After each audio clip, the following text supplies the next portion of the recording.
जय श्री कृष्णा। राधे राधे।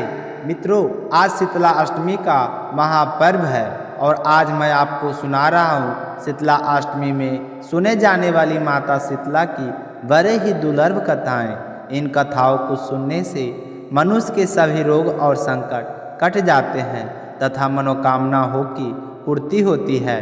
एक गांव में ब्राह्मण दंपति रहते थे। दंपति के 2 बेटे और 2 बहुएं थीं। दोनों बहुओं को लंबे समय के बाद बेटे हुए थे। इतने में शीतला अष्टमी का पर्व आया और घर में पर्व के अनुसार ठंडा भोजन तैयार किया। दोनों बहुओं के मन में विचार आया कि यदि हम ठंडा भोजन कर लेंगे तो बीमार हो जाएंगे। हमारे पुत्र भी अभी छोटे हैं। इस कुचर विचार के कारण दोनों बहुओं ने तो पशुओं के दाने तैयार करने के बर्तन में गुपचुप 2 बाटी तैयार कर ली। सास बहू शीतला माता की पूजा करके आई। शीतला माता की कथा सुनी। बाद में सास तो शीतला माता के भजन करने के लिए बैठ गई, लेकिन दोनों बहुएं बच्चे रोने का बहाना बनाकर घर आई। दाने के बर्तन में गरम गरम रोटला निकाले और चूरमा किया और पेट भर खा लिया। सास ने घर आने पर बहुओं से भोजन करने के लिए कहा। बहुएं ठंडा भोजन करने का दिखावा करके घर के काम में लग गई। सास ने कहा कि बच्चे कब के सोए हुए हैं, उन्हें जगाकर भोजन करा लो। बहुएं जैसे ही अपने बेटे को जगाने गई तो उन्होंने उसे मृत्यु पाया। ऐसा बहुओं की करतूतों के फलस्वरूप शीतला माता की प्रकोप से हुआ था। बहुएं विवश हो गई। सास ने घटना जानी तो बहुओं से झगड़ने लगी। सास बोली कि तुम दोनों ने अपने बेटे की बदौलत शीतला माता की अवहेलना की है, इसलिए अपने घर से निकल जाओ और बेटे को जिंदा स्वस्थ लेकर ही घर में पैर रखना। अपने मृत बेटों को टोकरे में सुलाकर दोनों बहुएं घर से निकल पड़ी। जाते जाते रास्ते में एक जीर्ण वृक्ष आया। यह खेजड़ी का वृक्ष था। इसके नीचे ओढ़ी शीतला दोनों बैठ गई। दोनों के बालों में विपुल प्रमाण से जुए रेंग रही थी। बहुएं ने थकान का अनुभव किया था। दोनों बहुएं ओड़ी और शीतला के पास जाकर बैठ गई। उन दोनों ने शीतला ओड़ी के बालों से खूब सारी जुएं निकाली। जुओं का नाश करने से ओड़ी और शीतला ने अपने मस्तक में शीतला का अनुभव किया और कहा, तुम दोनों ने हमारे मस्तक को शीतल ठंडा किया है, ऐसे ही तुम्हें पेट की शांति मिले। दोनों बहुएं एक साथ बोले कि पेट का दिया हुआ ही लेकर हम हमारी मरी मारी भटकती है, परंतु शीतला माता के दर्शन हुए नहीं हैं। शीतला माता ने कहा कि तुम दोनों पापने दुष्ट हो, दुराचर हो, तुम्हारा तो मुँह देखने भी योग नहीं है। शीतला अष्टमी के दिन ठंडा भोजन करने के बदले तुम दोनों ने गर्म भोजन कर लिया था। यह सुनते ही बहुओं ने शीतला माता जी को पहचान लिया। देवरानी जेठानी ने दोनों माताओं का वंदन किया। गिड़गिड़ा हुए कहा कि हम तो भोली भाली है, अनजाने में गरम खा लिया था। आपके प्रभाव को हम जानते नहीं थे। अब हम हमें क्षमा करें, पुनः ऐसा दुष्ट कृत्य हम कभी नहीं करेंगे। उनके पश्चात भरे वचनों को सुनकर दोनों माताएं प्रसन्न हुई। शीतला माता ने मृत बालकों को जीवित कर दिया। बहुएं तथा बच्चों के साथ लेकर आनंद से पुनः गांव लौट आई। गांव के लोगों ने जाना कि दोनों बहुओं को शीतला माता के साक्षात दर्शन हुए थे। दोनों का धूमधाम से स्वागत करके गांव में प्रवेश कराया। बहुओं ने कहा, हम गांव में शीतला माता के मंदिर का निर्माण करवाएंगे। चैत माह के शीतला अष्टमी के दिन मात्र ठंडा खाना ही खाएंगे। शीतला माता ने बहुओं पर अपने जैसी दृष्टि की वैसी कृपा दृष्टि सब पर करना। श्री शीतला माता सदा हमें शांति शीतल दे और शीतला माता तथा आरोग्य दे। शीतले तुम जगत माता, शीतले तुम जगत पिता, शीतले तुम जगत धात्री, शीतला तुम नमो नमः। आइए अब शीतला माता की मनोकामना की पूर्ति करने वाली दूसरी कथा को सुनते हैं। इस कथा को सुनने से हमारे घर में कोई भी बीमारी नहीं पड़ता है। एक बार शीतला माता ने सोचा कि चलो आज देखूं कि धरती पर मेरी पूजा कौन करता है, कौन मुझे मानता है। यही सोचकर शीतला माता धरती पर राजस्थान के डंगुरी गांव में गई। वहाँ पहुंचकर उन्होंने देखा कि इस गांव में तो मेरा मंदिर भी नहीं है, ना ही यहाँ पर कोई पूजा करता है। शीतला माता भेष बदलकर गांव की गलियों में घूम रही थी। तभी एक गांव घर में ऊपर से किसी ने चावल का उबला पानी यानी माड़ नीचे फेंक दिया। अब उबलता पानी शीतला माता के ऊपर जा गिरा, जिससे शीतला माता के शरीर में छाले पड़ गए। शीतला माता के पूरे शरीर में जलन होने लगी। अब शीतला माता को, जो कि बूढ़ी औरत का भेष बनाए हुए थी, पूरे गांव में इधर उधर भाग भाग कर चिल्लाने लगी, अरे मैं जल गई, मेरा शरीर तप रहा है, जल रहा है, कोई मेरी मदद करो, कोई मुझे बचाओ। लेकिन उस गांव में किसी ने भी शीतला माता की मदद नहीं की। वहीं अपने घर के बाहर एक कुम्हार बैठी हुई थी। उस कुम्हार ने देखा कि अरे यह बूढ़ी माई तो बहुत जल गई है और इनके पूरे शरीर में तो तप भी हो रही है, इनके पूरे शरीर में छाले पड़ गए हैं और यह तप सहन नहीं कर पा रही है। तब उस कुम्हारी ने कहा, माँ तुम यहाँ आकर बैठ जाओ, मैं तुम्हारे शरीर में ठंडा पानी डालती हूँ। कुम्हारी ने फिर उन पर बूढ़ी माई का खूब सारा ठंडा पानी डाला। इसके बाद वह शीतला माता से बोली, माँ मेरे घर में रात की बनी हुई राबड़ी बास रखी है, थोड़ा सा दही भी है, तुम दही और राबड़ी खा लो। जब बूढ़ी माई ने ठंडी यानी ज्वार के आटे की राबड़ी और दही खाया, तब उनके शरीर को बहुत ठंडक मिली। इसके थोड़ी देर बाद कुम्हार बोली, माँ बैठ जाओ, तुम्हारे सिर के बाल बिखरे हुए हैं, मैं तुम्हारी चोटी गूँथ देती हूँ। कहकर कुम्हार माई की चोटी गूँथने के लिए उनके बालों में कंघे फिरा रही थी।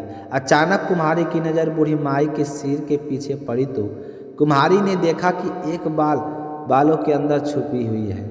यह देखकर कुम्हारी तो डर के मारे भागने लगी। तभी उस बूढ़ी माई ने कहा कि रुक जा बेटी, डर मत, मैं कोई भूत प्रेत नहीं हूँ, मैं देवी हूँ। मैं तो इस धरती पर यह देखने आई थी कि हाँ मुझे कौन मानता है, कौन कौन मेरी पूजा करता है। ऐसा कहकर माता चार भुजा वाली हीरे ज्वारत के आभूषण पहने अपने दिव्य असली रूप में प्रकट हो गई।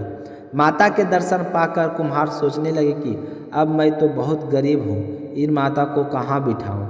तब माता उसकी दशा को देखकर कहने लगी कि बेटी तू किस सोच में पड़ गई है। तब उस कुम्हारी ने हाथ जोड़कर आँख से आंसू बहाते हुए कहा, माँ मेरे घर में तो चारों तरफ दरिद्रता बिखरी हुई है, बिठाने तक के लिए मैं कोई चीज़ नहीं है, मैं आपको भला कहाँ बिठाऊँ। मेरे घर में ना तो चौकी है, ना बैठने का आसन है, माँ बताओ मैं आपको कहाँ बिठाऊँ। तब शीतला माता कुम्हार के मन की दशा समझ गई और प्रसन्न होकर उस कुम्हार के घर पर खड़े हुए गधे का बैठकर एक हाथ में झाड़ू दूसरे हाथ में डालियाँ लेकर उन्होंने उस कुम्हार के घर की दरिद्रता को झाड़ दिया, भरकर फेंक दिया और फिर कुम्हारी से कहा, बेटी मैं तेरी सच्ची भक्ति से प्रसन्न हूँ, अब तुझे जो कुछ भी मांगना चाहिए वह वरदान मांग लो, मुझसे मांग ले। यह सुनकर वह कुम्हार हाथ जोड़कर बोली, माँ मेरी इच्छा है कि आप इसी डुमरी गांव में स्थापित होकर यहीं रहिए और जिस प्रकार आपने मेरे घर की दरिद्रता को अपने झाड़ू से साफ करके दूर किया है, ऐसे ही आपके जो की होली के बाद ही की सप्तमी को भक्ति भाव से पूजा करके आपको ठंडा जल दही और बासी ठंडा भोजन चढ़ाएं। उसके घर की दरिद्रता को साफ करना और आपकी पूजा करने वाली नर जाति का अखंड सुहाग रखना, उनकी गोद हमेशा भरी रखना। साथ ही जो पुरुष शीतला मास सप्तमी को नाई के यहाँ बाल ना कटवाए, धोबी को कपड़े धुलने ना दे और पुरुष को भी आप पर ठंडा जल चढ़ाकर नारियल पुष्प अर्पित करके पर व्रत सहित ठंडावासी भोजन करे, उसके काम धंधे व्यापार में कभी दरिद्रता ना आए। कुम्हार इनकी बात सुनकर शीतला माता बोली, तथास्तु बेटी, जो तूने वरदान मांगे हैं वह सब तुझे देती हूँ और बेटी मैं तुझे आशीर्वाद भी देती हूँ कि मेरी पूजा का मुख्य अधिकार अब इस धरती पर सिर्फ कुम्हार जाति का ही होगा।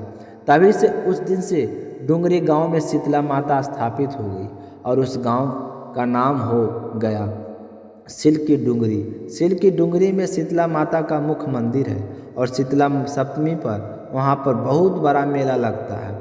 और शीतला माता की इस कथा को जो भी सच्चे मन से और शीतला माता का ध्यान करके पढ़ता अथवा सुनता है, शीतला माता की कृपा से उनके घर की सभी दरिद्रता का नाश हो जाता है और उनकी सारी मनोकामनाएं भी पूर्ण हो जाती है। प्रेम से बोलिए शीतला माता की जय हो।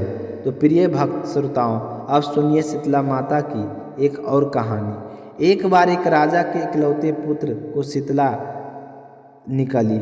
उस राजा को एक काछी पुत्र को भी शीतला निकली। काछी परिवार बहुत गरीब था, लेकिन वहाँ पर भगवती की पूजा नियमित रूप से करते थे। वह धार्मिक दृष्टि से बहुत जरूरी समझे जाने वाले सभी नियमों को बीमारी के दौरान भी भली भांति निभाता रहा। घर में साफ सफाई का विशेष ध्यान रखा जाता था। उसके घर में नियम से देवी भगवती की पूजा होती थी। नमक खाने पर पाबंदी थी। सब्जी में इस दौरान ना तो छौंका लगता था, ना ही वस्तु तली भुनी जाती थी। गरम भोजन ना तो वह स्वयं खाता, ना ही वह शीतला बाले को अपने बेटे को दिया करता था। ऐसा करने से उसका पुत्र जल्दी ही स्वस्थ हो गया। उधर जब राजा के बेटे को शीतला का प्रकोप हुआ, तब से उसने भगवती के मंडप में सतचंडी का पाठ शुरू करवा रखा था। रोज हवन बलिदान हुआ करते थे। रोज राजपुरोहितों की सदा देवी देव भगवती के पूजन में मगन रहते थे। राजमहल में रोज कढ़ाई चढ़ती, तरह तरह के गर्म स्वादिष्ट भोजन बनते, सब्जी के साथ कई प्रकार के मांस भी पकते थे। उसका परिणाम यह होता कि उन लहलीज भोजन के गंध से राजकुमार का मन मचल उठता और भोजन करने के लिए जिद करने लगता। एक तो राजपुत्र और दूसरा इकलौता, इस कारण उसकी अनुचित जिद भी पूरी कर जाती और उसे वह भोजन खाने को दे दिया जाता। इस पर शीतला का प्रकोप घटने के बजाय बढ़ने लगा। अब तो शीतला के साथ साथ उसे बड़े बड़े फोड़े भी निकलने लगे, जिनसे खुजली और जलन बहुत होती थी। शीतला की बात शांति के लिए राजा जितने भी उपाय करता, शीतला का प्रकोप उतना ही बढ़ता जाता, क्योंकि अज्ञानता बस राजा के यहाँ सारे काम उल्टे हो रहे थे। यह देखकर अब तो राजा बहुत परेशान हो गया कि समझ में नहीं आ रहा था कि इतना सब कुछ करने के बाद भी शीतला का प्रकोप शांत क्यों नहीं हो रहा है। एक दिन राजा के गुप्तचरों ने उन्हें बताया कि काक्षी के पुत्र को भी शीतला निकली थी। फिर वह बिल्कुल ठीक हो गया। यह जानकर राजा सोच में पड़ गया कि मैं शीतला माँ की इतनी सेवा कर रहा हूँ, पूजा अनुष्ठान में कोई कमी नहीं हो रही है, लेकिन मेरा पुत्र अधिक रोगी होता जा रहा है, जबकि काक्षी पुत्र बिना सेवा पूजा के ठीक हो गया। पलंग पर लेटा हुआ राजा यही सब सोच रहा था कि सोचते सोचते उसे नींद आ गई। तभी श्वेत वस्त्र धारणी देवी भगवती ने उसे स्वप्न में दर्शन देकर कहा, राजन, मैं तुम्हारी सेवा अर्चना से प्रसन्न हूँ, इसलिए आज भी तुम्हारा पुत्र जीवित है। लेकिन इससे ठीक न होने के कारण यह है कि तुमने शीतला के समय पालन करने योग्य नियमों का उल्लंघन किया है। तुम्हारी ऐसी हालत में नमक का प्रयोग करना बंद चाहिए। नमक से रोगी के फोड़ में खुजली हो जाती है। घर की सब्जियां को छौंक नहीं लगाना चाहिए, क्योंकि इसके गंध से रोगी का मन उन वस्तुओं को खाने के लिए ललचता है। रोगी का किसी के पास आना जाना मना है, क्योंकि यह रोग औरों को भी होने का भय रहता है। इसलिए इन नियमों का पालन कर तेरा पुत्र अवश्य ही ठीक हो जाएगा। फिर सारा विधान समझकर देवी अंतर ध्यान हो गई। प्रातःकाल उठते ही राजा ने देवी की आज्ञा अनुसार सभी कार्यों की व्यवस्था कर दी, जिससे राजकुमार की सेहत पर अनुकूल प्रभाव पड़ा। वह जल्दी ही स्वस्थ हो गया। अब तो राजा बहुत प्रसन्न हो गया कि उसने अपने पूरे राज्य में घोषणा करवा दी कि हर कोई शीतला माता की पूजा किया करेगा। फिर श्रोताओं, आज के दिन शीतला माता के अलावा भगवान श्री कृष्ण और उनकी माता देवकी का भी विधि विधान से पूजा करना चाहिए। मध्यकाल में सात्विक भोजन का भोग उन्हें लगाना चाहिए। तो आप सभी श्रोताओं को कथा सुनकर कैसी लगी, कमेंट करके ज़रूर बताइएगा। साथ ही साथ शीला भक्ति चैनल को सब्सक्राइब जरूर कीजिएगा अगर आप पहली बार विजिट किए हैं वीडियो तो। मिलते हैं नेक्स्ट वीडियो में, तब तक अपना ख्याल रखिएगा। जय श्री कृष्णा, राधे राधे।